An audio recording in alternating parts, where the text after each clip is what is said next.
Hey there, and welcome to the Father-Daughter Experience. Today, we thought we're going to delve a little bit into a conversation that we have quite often between the two of us, and it really is geared toward fandoms. If you're not familiar with that, what that is or what that phrase is, chances are you are part of a fandom. Basically, the definition at its core is just being a fan of anything. So it could be cooking, gardening, it could be a television show, it could be a film series or a book series. So anything that you enjoy, you are a member of a fandom. So we're going to talk about that today and really talk about where do your interests come from? Are they genetic? Are they just inherent in who you are, or are they things that are learned? Where do you pick them up? And so we thought we would talk a little bit today about our own fandoms and how I think, you begin with one set and then really adopt those that others around you, like each other, tend to bring on. Yeah. So how about you? Do you think fandoms are inherited? I think there's a portion of fandom that is inherited. I mean, I don't know, inherited versus genetic. I don't know if there's a genetic predisposition. I know that there's research in that says like, hey, are they based on our environments? If my parents really liked cooking and baking, was I predisposed to like cooking and baking? Because that's definitely something that I picked up from, I think, my dad. I didn't get that from you. No, you didn't, but I think it's something that I developed kind of later on in life. I am wearing a Great British Baking Show shirt, Mel and Sue and Paul and Mary. That's one of my fandoms, but I think it's more environmental in terms of how you pick it up, the people you're around, and like the different experiences that you're exposed to. What about you? Do I think they're inherited?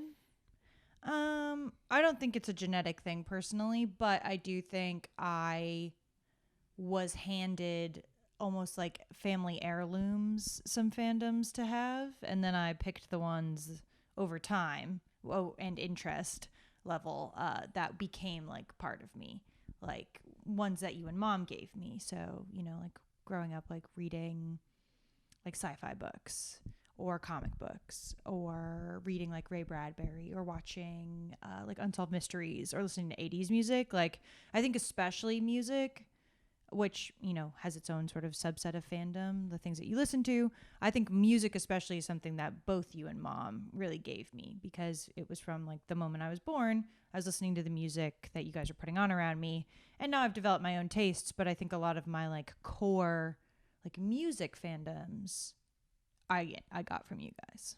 No, sure. I think that makes a lot of sense. I think some of the things you touched on are true, right? So I think based on exposure, like you said, there's things like Ray Bradbury that your mother is obviously like deeply tied to. So those were things she shared with you. And I think they kind of go hand in hand. The fact that you are a really strong reader, you're somebody who always reading, always going to bookstores, always wanting more books.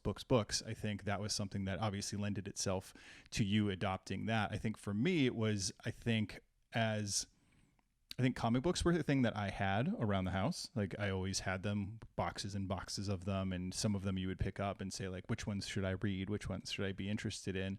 I think now, obviously, as the Marvel fandom has just kind of skyrocketed this whole thing, kind of like the Marvel Cinematic Universe, Disney Plus, the idea that there's all this access to these shows, I think that probably builds it around it. But the fact that I have a history with it makes it easier for you to adopt it. Sure. Yeah. I think there's like for me, when my friends like friends versus family, even suggesting fandoms, when a friend suggests like, I think you'd really like this, candidly, I don't trust a lot of my friends' opinions on those things as much as I love them. But most of the time when somebody's like, oh, you'll really like this, I'm like, I don't really think me, like, the things I like I'm very vocal about Jurassic Park and Haikyuu and like Genshin Impact, but beyond those things, like I don't think my friends know what I'm consuming book wise or manga wise or TV show wise. So when they give me a recommendation, it feels like a much more like, I just think you'd like this from our interactions versus like a family interaction of I come over and I tell you guys, or you've helped me move, so you see the books that I own, or I post about them, and then like you'll look them up and you'll be like, hey, I saw that thing, like, don't you read this? So when you guys suggest stuff to me, I feel like there's that familial level of like, oh, well, you know me, I'm your kid. Yeah. So it's like it's an ingrained sort of like, oh, well, if my parents recommend something, then like it'll probably be good. Like Wellington Paranormal is a show that you guys were like, you should watch this, and then I did, and I was like, oh, absolutely, I really like that. And should you guys Fleabag? And then we all really liked Fleabag. I think we should definitely talk about. I think series and television shows are something to get into a little bit. One of the things before we kind of talk about like the give and take, because I think like that's where we've gotten to now, where it is very much a mutual influence now that you're older. But I think, you know, when I think about the things that I've inherited, they're kind of few and far between. Like for me, I feel like I definitely inherited the sports fandom that I had, or the idea of being in my car and listening to sports talk radio. I think when I was younger, it used to drive me crazy that my grandfather would like drive us around places and he would listen to sports talk radio. And I was just like, why are you listening to this? Like, can we listen to anything else? And then as I got older and started driving around a lot by myself in my car, I realized, oh, actually, I like just people talking about things. So like sports radio, talk radio, it became a thing where I listened to that a lot more than music. And I realized that was because of like my dad's father, Vinny, my paternal grandfather, picking those things up. But really, like the sports, the love of sports was, I think it started with my grandfather, and it kind of skipped over. And like my mother listens to baseball and likes sports, but like my dad wasn't big into those, and so I think there's a missed opportunity because my dad, you know, died when he was 56. So, you know, I think about, okay, I was 30 when he died. We didn't spend a ton of time together. We didn't have a super close relationship, but like, what are the things I think about that potentially, you know, would be categorized as fandoms? Mm-hmm. And I really think like the biggest thing would probably be the fact that like he really liked to cook. Mm-hmm. We didn't cook a lot together, which is kind of funny. It was always one of those things where I definitely inherited the get out of my kitchen sense from him of like, I'm cooking. So, you know, just get out of my way, and I'm happy to cook for everybody, but I don't want anybody around. So I think there's some of those things, that can be said for like, where do you get those? I don't know. We're not scientists. So there's no like distinct answer here. Yeah. I don't know. So when you think about it, some of the things that you get influenced by, when you say they're coming from your friends, where do you think you were influenced by friends? Obviously, with family, it's one thing with your mother and I, but what about with friends? Like, where you can be like, oh, I can trace this back to this person or that group of friends?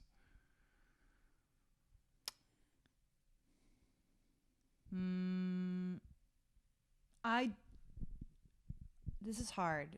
Personally,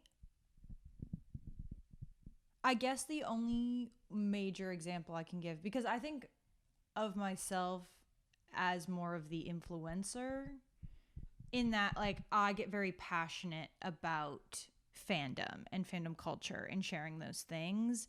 And I'm the one who I feel comes to my friends more and says like, you have to watch this or play this game or do that. And sometimes it's effective and sometimes it's not. But I guess the funny thing is, now that I'm such like a manga and anime girl, we weren't even really friends, but I used to do like an after school program in middle school from time to time when like I had like theater or whatever. And there was a girl who we weren't very close, but she was always reading manga. And I was like, well, I like comic books and like graphic novels. And she was like, well, this is kind of the same, but it's different. And I was like, okay, well, like, where would I start? And so I remember she was reading it. And again, we really aren't friends. Like, I don't even remember her name. I just remember we would like sit near each other. There's this girl and she's reading. She was a band girl who liked manga. And I was like, oh, and manga and anime have had a renaissance, but it was weird. You were a weirdo. Sure. When I was in middle school, if you liked that stuff. And or there was like a stigma around like being like a weeb or like an otaku or whatever. There's all of these, and we can have a whole episode about that. But go just briefly. What is a weeb and what is an otaku? Weebs / otakus like are considered people who have a strange, like almost obsessive kind of interest in Japanese like fandom and culture, so like using like Japanese words, or there are these like certain like personas and being like ooh senpai and stuff like that, and like cringy interest in anime and manga. So it used to be like a bad thing if somebody called you that, because it would mean like they thought you were like into it in a weird way. Sure. And now it's like it's cool to be a weeb because I feel like it's like you're saying, right? Like when to kind of counterpoint what you're saying, when I was in junior high and high school and I was going to the local comic book shop, back where I grew up in New Hampshire, I would go to that comic book shop, and it was almost like, I think it was almost like you had this thing of like you had to hide it. It was like a little bit of a secret that you read comic books as like a high schooler. Honestly, or it's junior like high school kid. It feels like you're buying porn. I was just about to say that. I was just about to say it's like if you were going you're hiding into like your smut. Well, it's like now people will go into like an adult store and like, let's go check it out, right? Like you'll see those adult stores, and now people are like, even that isn't as stigmatized or isn't even as creepy. It's just like, like, this is like a sex toy shop. There was or like a specialty goods store. We lived in Minnesota, and there was a big place called Sex World. Yeah, right? I've been there. People would just go and you wander around and you check things out. And you're like, wow. Because they have a mechanical penis like a bull. Well, it never worked, but you could sit on it and take pictures. Well, there you go. I'm sure. I know a lot more about it than my parents, but I think we've been in there. I don't know that we like, my parents have been in there, so yeah. Well, like I said, it's one of those things that you go and look at. But anyway, like the idea of like comic book shops for our teenage selves being like a weird. Can't get over that my parents were in a sex shop together, but you literally went and said you rode the mechanical penis. Yeah, and but took pictures. That's different. Your mother and I were curious as well. All right. So anyway, it was just one of those things where I think when you look at the comic books and different things, the idea that there's this stigma, or like you're saying, where like it used to not be cool to be a weeb or an otaku, and people would be like, oh gosh, like don't talk about this. But now I feel like there's such a surge. I love it. It's very cool now. But like, yeah, like so I remember I checked out that because a girl was like, you should read Fruits Basket to start. And I meticulously requested all 26 volumes. I was going to say. And I made a little sheet of paper, and on my desk in my bedroom, I had the whole stack, and I would read them and I'd check them off, and then I would return them in like groups of 5. It did cost us some money though, didn't it? Because you kept them for a long time. So I think there were some there was a lost volume or two somewhere in the mix because I had all of them, but I don't think it cost you more than like $10. I'm just saying. I feel like there were always. I was always fees. running a tab at the library. There were always late fees, yes. Which is again. I mean, but they forgave them all. I was going to say by the time we were gone. So. If there is something that you don't regret having to pay for as a parent, I guess it's the fact that your child wants to go to the library and read more books, and in order for them to take out more books, then you have to pay up, pay due. But no, to kind of wrap up my answer, I think that really the only thing I watch other stuff that my friends suggest to me, but I don't know the last time, other than like this girl who I kind of knew pointing me towards manga, I don't know the last time somebody like gave me a fandom. Do you think that you find them more now online? Because what I was thinking about. Yes, all my fandoms are almost like I have an anime Twitter just so I can engage with like other people who watch like Haikyuu and Genshin Impact, like so that I don't have to have it flooding my like Celia normal Twitter and like bombard my normie friends with it, but I can be like, oh, I like this art, and oh, I like this fanfic, and oh, I like this thing, and then me and my friend like Carson send a lot of that stuff back and forth to each other, so we both have like our own little anime Twitters, so that it's sort of like you create this like little bubble, where you can just kind of engage with that. Well, I was thinking like that really ties into the idea around where like the weeb uprising, right? Like, or any fandom uprising, where like all of a sudden it becomes quote unquote okay to be a fan of this specific thing, right? And and pick your poison, right? Like anything that, like, comic books, like I think there's probably a certain part of a fandom where, as it becomes, you always see this, right? Like as a certain fandom becomes more popular or more mainstream, like the original, like kind of like the original followers of that fandom get like super uppity and kind of bitchy and protective of like, no, this was our thing, we don't want people to like this. I think there's that, you want it to grow, because when it grows you gain in power, and when you gain in power, then all of a sudden it is more acceptable, and like you said, you can find more people that are into it. I think things like, you read some of these articles and it really talks about, fandoms on things like Tumblr, right? Like Tumblr or Twitter, where people can share all of these different things and you can come across them. And then, like you're saying, you can be like, oh, that looks interesting. It's maybe not specifically someone that you're friends with. Because for me, I think I would answer the same question, right? I think most of the things that I've come across, that I've become interested in, that are, that I would consider myself a fan of, are things that I've been exposed to on the periphery with people, like Great British Bake Off, right? Like that's one of the things I'm super into. It's something like I literally watch like almost every evening. It sounds really strange, but it's something that's just like really soothing. So like I'll watch half an episode before I go to bed.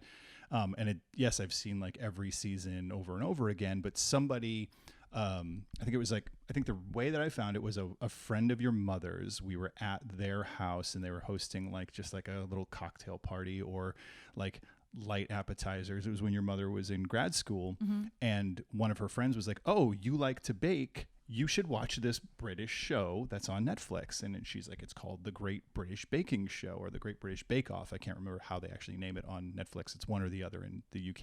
Sure. I think it's the Bake Off in the UK and it's the Baking Show here in the US. But I watched it and was just like, this is the most wholesome, competitive show in the entire world. And I love watching people bake, and it's like super cool. But I remember just thinking, like, I tell people about it all the time, and I have no idea if I've influenced anybody to watch the show, right? Sure. But I'm a huge fan of it, and I want to see it get more and more popular just because I want more of it. Yeah, I feel that.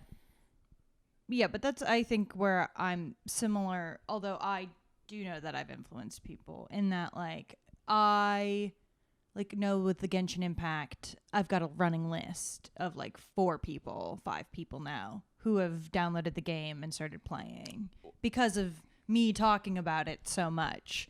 I mean, they were already gamers, so I didn't like make a new gamer to play Genshin Impact, but I found like people who I was like, they're the low-hanging fruit. Not even that, but like, hey, you've been talking about wanting a new game. Hey, you liked Breath of the Wild. Hey, you like gacha games. You should play Genshin because you'll like it. What is that? What is a gacha game? A gacha game is a game that usually has a long narrative story, but an element of it is playable characters or a collectible item, and that's where the gacha comes in. It's basically gambling. So there's like a wish system, and you either pay money or you earn in-game credits to make wishes. So in Genshin Impact, they're wish banners. So a new character will drop, a 5-star character, and you will make wishes in either single pulls or 10 pulls, and you'll get like a run of 1 character or 10 things or weapons, and most of them will be lower quality. And you're pulling to get your pity higher, so that the higher your pity, the closer and more likely you are to get the character that you want that's on the banner. So the idea that it's gambling. So literally the pity is like, you've worked so hard for this, like now we and then it resets once you get a high powered character, and then it starts all over again. Now, so when you say you're going, so the banner is you're targeting a specific character in that case.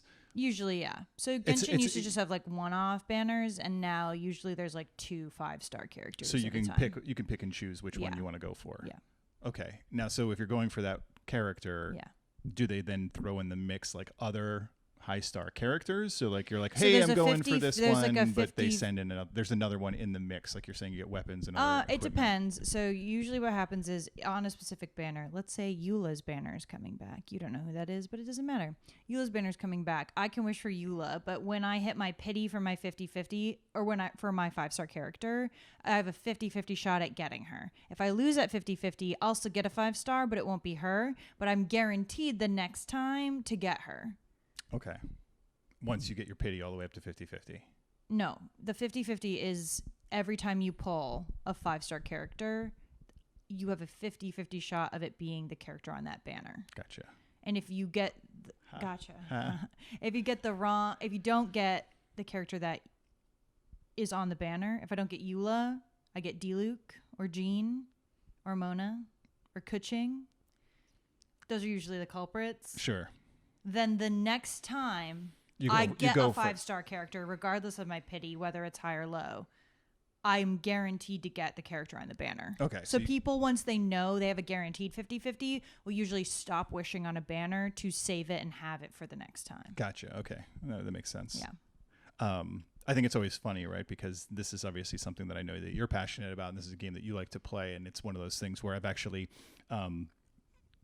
inadvertently found connection with people. I talk to everybody about everything all the time, and I was at a work event like a month and a half ago, I guess early June, and just happened to be talking to a lot of people about a lot of different things. One of the things that came up is, kind of like the point of this podcast is I mentioned that, I have a daughter, blah, blah, blah. Somebody asks me how old. I say 24, and they're like, that's ridiculous. How do you have a 24-year-old? And I was like, blah, blah, blah. My wife and I started early. We finished early. Now we talk and we hang out, all this stuff. And we were talking about these different things. And I think you had actually messaged me. Like we were talking to each other. We were either like messaging on Snapchat or we were texting in our family chat. And I said, no, she just messaged me. And I said, she's doing something on this game called Genshin Impact. And one of the people I was talking to at this high top table, and it was like our gala night, so everybody's dressed really fancy. His face lit up like a Christmas tree, and he was like, "Yeah, oh my gosh!" He's like, "I'm totally not going to say that. Like after this is over, I'm going to go back to my room and like say goodnight to my husband, and then like check on all my characters or all my progress, or like do whatever it is that he needed to do." Yep. He was already like, what's going on with this, and how do I learn more about what your daughter's doing, and like how long she's been playing, and this is amazing. And then it's got us off on this whole conversation where I was just like, I don't know what you're all talking about, but like he was so into it that it's kind of funny where you uncover it because it's like a secret language people within a fandom kind of get to unlock by being like, oh, we have this in common, we both get it. Yeah, so I know with TikTok, I know that that's something that you're big into with Genshin and kind of the Genshin community, and that you have people that follow you, for that type of content. I always find it really kind of interesting because you can go find those fandoms, and like I have some that are like I've read the Harry Potter books, and I'm obviously big into comics and Great British Baking Show. Like those are some of the things I follow on TikTok. And then there's nerdier stuff, right? Like on my desk, I have, I'm not like a huge Lego person, but it's like, I love puzzles. I love games, things like that. So it's just like, those would all be my fandoms. Yeah. Right. Even though, like you said earlier, people don't necessarily consider themselves like in a fandom, but like fandom can be so inclusive of even like the smallest thing that you enjoy. Oh yeah, that you could find connection and camaraderie with other people in. I think it's like you were saying before, where you have friends who have come to you and said like, "Oh, you need to watch this." Like anybody who tells me like, "Oh, you should really go back and watch," like you've told me, right? Like you're like, "Go back and watch The Office." Like you should watch The Office, or you tell me you should watch Parks and Rec, and it's like those are always so daunting because they have so much history, right? Like you have like 5, 7, 10 seasons. The multiple occasions that people have said to your mother and I, like, "Hey, you should watch Friends." I can't stand it. I've seen those episodes. Like it's a terrible, terrible show. Some things can go and die. Yeah, I mean, just no interest. Absolutely zero. I watch it. I've seen episodes at the gym, and I stare at them, with the closed captioning, and I'm just like, how is this show on for so many years? Yeah. But I think what's really interesting is where we've gotten to now, where we said what I've said kind of at the beginning, which was I didn't have that type of relationship where I recommended things to my parents, or my parents kind of exposed me to things where I was just like, yeah, these are things that we love and like we think you'll also enjoy them. But I think our family does that a lot more because of our proximity. We have very similar interests, like you said, because you're an amalgamation of your both of your parents, Yeah. and then you have your own. We start to recommend things to one another, right? Mm-hmm. And I think you started talking about it with shows, right? Like you had us watch Fleabag.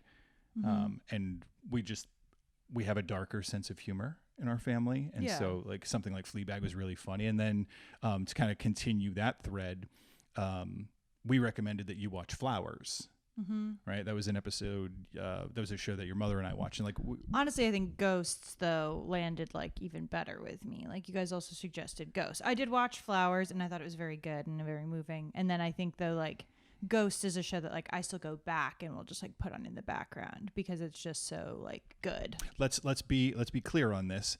Ghosts, the British version, not the American version. Well, I will say here's another failed attempt at influencing. One of my friends who actually just moved away. She did like the American version and was like, it's pretty good. And I was like, I can't watch it. I was like, it's not. It doesn't hit in the same way. I mean, maybe if I'd watched them in reverse order, like I think that is something too, where it's like people who like the prequels of Star Wars versus like people who like the original series versus people who like the new ones. Like I think it totally depends too when you enter a fandom. Like if you entered the Ghosts fandom at the US version, American version, you're probably like, this is really good or funny, I really like this. But I feel like going from the UK version to the American version, all I'm thinking of is how much better or how much more charming or how much more I liked the cast. Like I just watched I remember just watching the trailer for the American version, and actually I love several of the cast members that I've seen in other things, but there was just something for me where I was like, I don't want to see the story that I already like the way it's been told in a new way. It's almost, that's not the story that I've already been told. It's like the Xerox principle, right? Like you can't photocopy something and photocopy something and photocopy something and photocopy something. A Xerox is a copying machine. I don't know if people still know what Xerox machines are. I know. But it's a photocopy machine. Yeah. But the idea that over time it degrades, right? Yeah. The quality degrades. Sure. And I think there are times like, and again, The Office was a huge success here. That was a British show. I've seen some of those episodes, and people talk about the difference between the U.S. and the British Office, and that the British Office is much more like cringe. Like Ricky Gervais does a really good job in that role of just being like really kind of like awkward, like even more so than the American version, which can make some people uncomfortable. But I think that's an example where the British and the American version are obviously like have their own fans, right?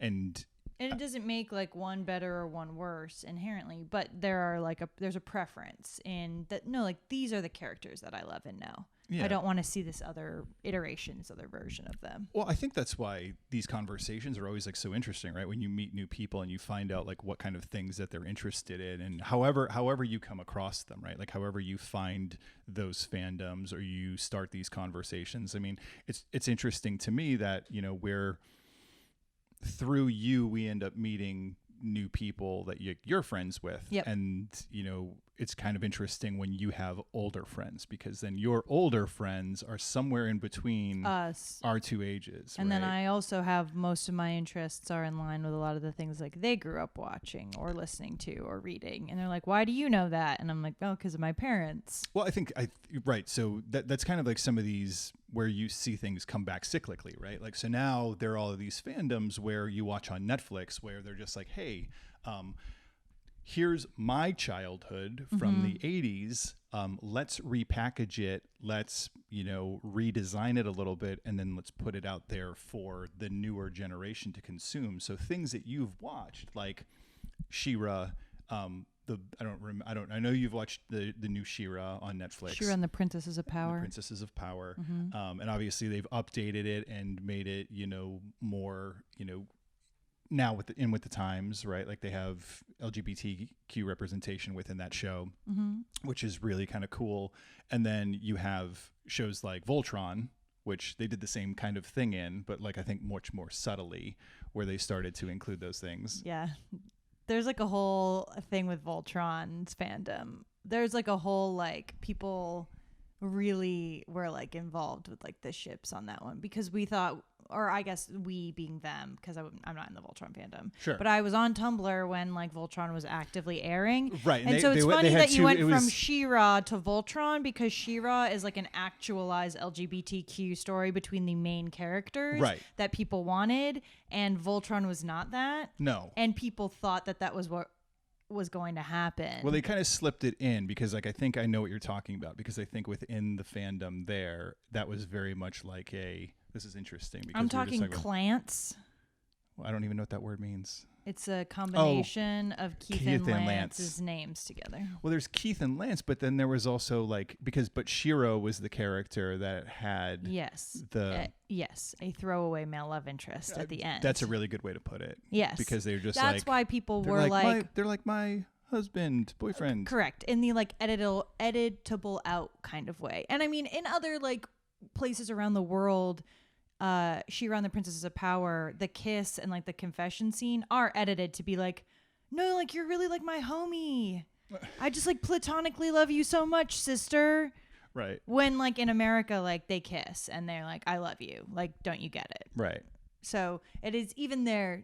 It's funny. So it's just funny that you went from like She-Ra to Voltron. I'm just because when we talk about fandom though too, like it's so funny because now like even on TikTok, like the Voltron fandom, I'm not actively a part of, but I know like lots of the drama that's happened within it because it's still something that like hangs around in that fandom. This like the way the show ended, the way certain characters were handled, the way certain things went down.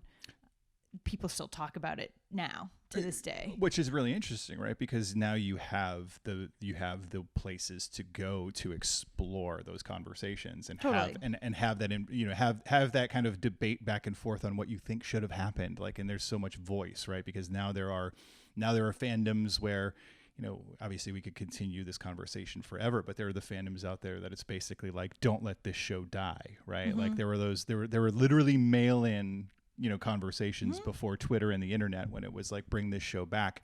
And then you see shows like, I don't know if I'm going to get this right, but I think this is what happened. But like, I believe a show like Supergirl started on one network and was going to be canceled, but then was like picked up by another network. Yep. It was either the CW to the WB or the WB to the CW or something. I think Supergirl did move around. So it was like one of those types of things where fandoms are essentially just like, no, do not let this die. Like, we're going to keep this alive. Absolutely. And then you have the irate. But I think it's interesting. But I think off that note, it's just the way that like you keep things alive even past like the years in which they were relevant. Like, I love the original Unsolved Mysteries because of like you guys. And I mean, obviously they rebooted it and it's different because like it doesn't have Robert Stack and it doesn't have like a host. And so it doesn't have like the same magic, but like Unsolved Mysteries, I watch those. Those mysteries are either solved or unsolved now, but they like nobody's talking about like that show other than in passing. Like, did you ever see like that scary episode with like the bell in the house with like the ghost and the old couple? Like, you'll be like, oh my god, did that like scar you as a kid? But I think fandom is a cool way of like, when you realize you like something and you want to talk about it with other people, you keep that thing alive even when it might like people like, there are lots of dead fandoms like in the world. Sure.